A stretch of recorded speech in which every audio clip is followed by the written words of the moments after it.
ભરૂચ જિલ્લાના આમોદ તાલુકામાં ખેડૂતો પર દમન અને પાવરગ્રીડ કંપનીની દાદાગીરી સામે ખેડૂતો એક સાથે ઉભા રહી વિરોધ કર્યો। આમોદ તાલુકાના વિવિધ ગામના ખેડૂતો આમોદ મામલતદાર કચેરી ખાતે ભેગા થયા। નાયબ મામલતદારને આવેદનપત્ર પાઠવી ઉગ્ર આક્રોશ વ્યક્ત કર્યો।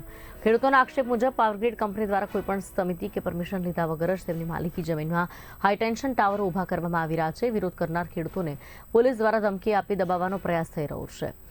આ મુદ્દે માત્ર આમોદ જ નહીં પરંતુ સમગ્ર ભરૂચ જિલ્લાના ખેડૂતોમાં આક્રોશ છે। ખેડૂતોનું કહેવું છે કે તંત્ર કંપની સામે કાર્યવાહી કરવાની જગ્યાએ ખેડૂતો પર જોર જબરદસ્તી કરી રહ્યું છે।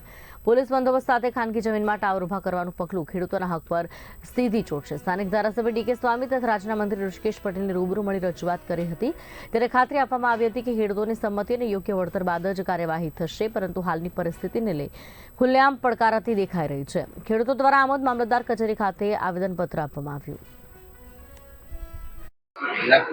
આજરોજ આમોદ તાલુકાના વિવિધ ગામોના ખેડૂતો મામલતદાર ઓફિસે ભેગા થઈ પાવરગ્રીડ કોર્પોરેશન દ્વારા ખેતરોમાં ખેડૂતોની પરમિશન વિના આડેધડ કામગીરી પોલીસની ધમકી આપીને હાથ ધરવામાં આવી રહી છે, એનો જોરદાર વિરોધ કરવામાં આવી રહ્યો છે।